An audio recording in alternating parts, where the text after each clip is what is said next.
മറ്റൊരു വീഡിയോയിലേക്ക് നിങ്ങൾക്ക് ഏവർക്കും സ്വാഗതം. ഇന്നത്തെ വീഡിയോയിൽ ഞാൻ PVC ഫ്ലെക്സിബിൾ പൈപ്പിനെ കുറിച്ചാണ് പറയുന്നത്. നമ്മുടെ വാഷ് ബേസിനൊക്കെ വെക്കുന്ന ഫ്ലെക്സിബിൾ പൈപ്പിനെ കുറിച്ചാണ് ഇന്നത്തെ വീഡിയോയിൽ ഉൾപ്പെടുത്തിയിരിക്കുന്നത്. പക്ഷേ ഞാനിത് ഇങ്ങനെ വെള്ളം ലീക്കാന്ന് പറഞ്ഞ് ചെന്ന് നോക്കിക്കഴിഞ്ഞപ്പോൾ ഇത് സിങ്കിനാണ് ഇങ്ങനെ കൊടുത്തിരിക്കുന്നത്. സിങ്കിന് ഒരിക്കലും നമ്മൾ ഇങ്ങനത്തെ ഫ്ലെക്സിബിൾ പൈപ്പ് ഇട്ട് കൊടുക്കരുത്. നമ്മൾ വാഷ് ബേസിനൊക്കെ നമുക്ക് ഔട്ട്ലൈറ്റായിട്ട് ഇത് കൊടുക്കാൻ പറ്റും.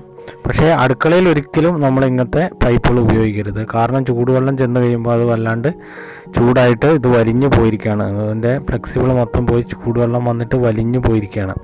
അപ്പോൾ നമ്മൾ ഇത് മാറ്റിയിട്ട് നമ്മൾ PVC പൈപ്പ് ഇട്ട് കൊടുക്കുകയാണ്.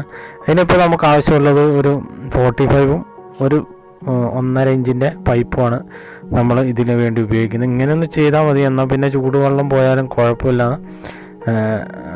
പിന്നെ വേറെ ബ്ലോക്കുകളൊന്നും വരികയില്ല. ഇതാണെങ്കിൽ എപ്പോഴും കംപ്ലൈൻ്റ് ആയിരിക്കും. അപ്പോൾ നമുക്ക് ജസ്റ്റ് ഇത് ഊരിയെടുക്കാം. മിക്കവരെ അടുക്കളയിലൊന്ന് ശ്രദ്ധിച്ച് നോക്കുക. ഇങ്ങനത്തെ കാര്യങ്ങളാണെങ്കിൽ അത് നിങ്ങൾ മാറ്റിയിട്ട് ഇത് PVC തന്നെ ആക്കുക. PVC നല്ല ഗേജുള്ള പൈപ്പ് തന്നെ ഇട്ട് കൊടുക്കുക. അങ്ങനെയാണെങ്കിൽ വേറെ കംപ്ലൈൻറ്റുകളൊന്നും വരില്ല. അപ്പം ഇത് ജസ്റ്റ് ഇങ്ങനെ ഊരിയെടുക്കുക. ഊരിയെടുത്ത ശേഷം നമ്മൾ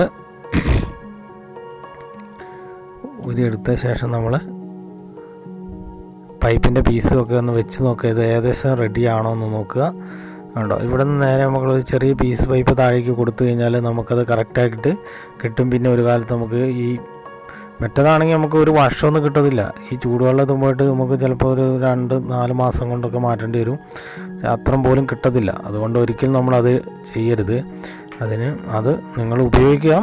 അത് വാഷ് ബേസിനിലൊക്കെ ഉപയോഗിക്കാം. കാരണം അതിൽ ചൂടുവെള്ളമൊന്നും വരാത്തതുകൊണ്ട് വാഷ് ബേസിനിൽ ഉപയോഗിക്കാം. പക്ഷേ സിങ്കിളിൽ നിങ്ങൾ ഉപയോഗിക്കരുത്. അങ്ങനെ ചെയ്യരുത്.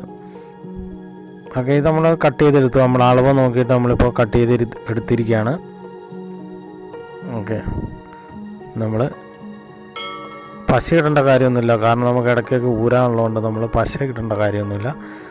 പിന്നീട് നമുക്ക് എന്തെങ്കിലും ബ്ലോക്കോ കാര്യങ്ങളൊക്കെ വരികയാണെങ്കിൽ നമുക്ക് ഊരാനുള്ളതാണ്. അതുകൊണ്ട് നമ്മൾ വേസ്റ്റ് വെള്ളം പോകുന്ന ഇതിൽ നമ്മൾ പശ ഇടേണ്ട കാര്യമൊന്നുമില്ല. ഓക്കെ,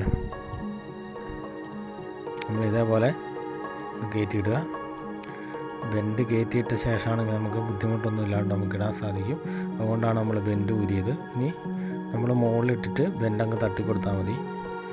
ഓക്കെ, നമ്മൾ പിടിച്ചിടുക. എന്നിട്ട് താഴെ ബെൻഡൊക്കെ ഒന്ന് തട്ടിക്കൊടുത്തു കഴിഞ്ഞാൽ സംഭവം ഉണ്ടോ. അപ്പോൾ സീറ്റിംഗ് ആയിട്ടുണ്ട്.